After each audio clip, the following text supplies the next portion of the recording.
So Mayor Pete's plan is really no different than any of the other plans. All he's doing, in his own words, is putting an extra step in place until the government can force us into single payer. Plus, once there's an offer of those subsidies, yeah, people are going to want it. Now, the government is separated into two different sides. One side collects the revenue, and the other side spends it.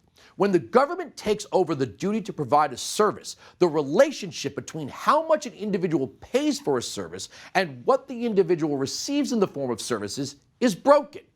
Given the fact that the government doesn't collect any revenue from a substantial portion of the population, but fully grants services to that portion of the population, meaning people are getting something for nothing, it's impossible for a taxpayer to get $1's worth of services for $1's worth of taxation when the government is providing the service.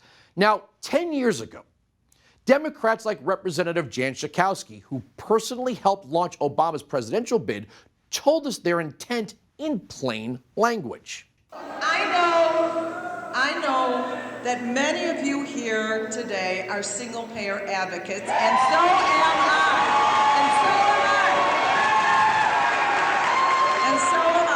I'm a co-sponsor of 676. And those of us who are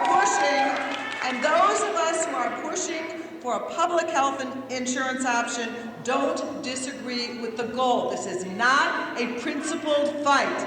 This is a fight about strategy for getting there, and I believe we will. See that little step in the middle, right? The goal is to get to single payer. So let's start with how the government is going to pay for any one of these left-wing healthcare takeovers.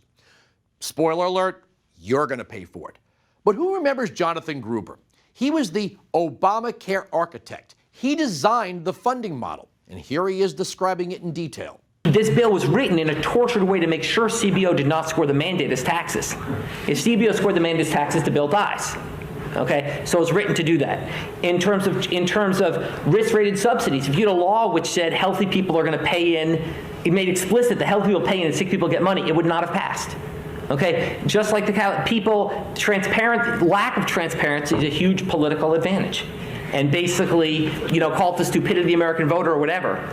But basically, that was really, really critical to getting the thing to pass. And, it's the second best argument. Look, I wish Mark was right. We can make it all transparent, but I'd rather have this law than not. So there it was from day one. A new tax and a huge lie about it. Oh, and you're stupid. So first, the government is going to collect tax dollars from you. Now, the other side of the government is going to determine the spending. Gruber was the architect of the intake model, but Dr. Ezekiel Emanuel, brother of then Obama Chief of Staff Rahm Emanuel, remember him, he was also the mayor of Chicago, was the architect of the distribution model. Let me introduce you to two concepts buried in these plans: quality-adjusted life years and disability-adjusted life years. Both of these concepts are the basis of what the government will pay to treat you. In short, what value to the system as a whole are you? Now follow. On January 31st, 2009, Dr. Emanuel issued an academic paper to The Lancet, the health journal of the UK, entitled Principles for Allocation of Scarce Medical Interventions.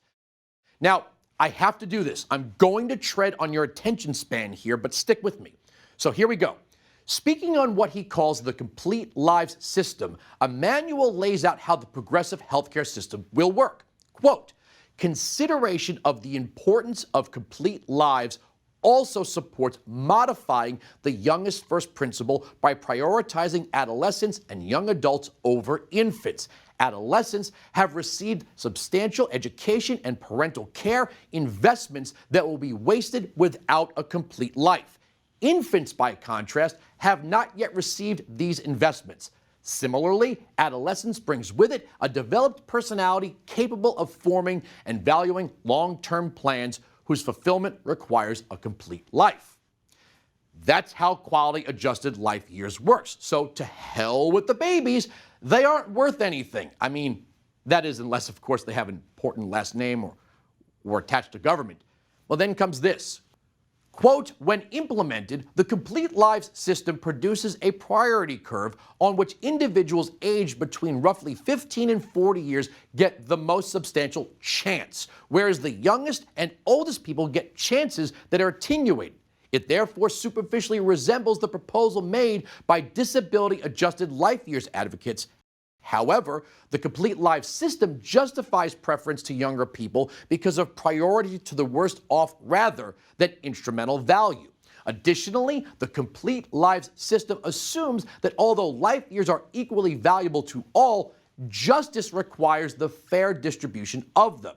Conversely, DALY allocation treats life years given to elderly or disabled people as objectively less valuable. So I guess to hell with you after 40 as well. See, what you're seeing is the system is being reconfigured to simply put people back to work to support the state and the system itself. But of course there has to be an escape hatch for people who are, how you say, more equal than others.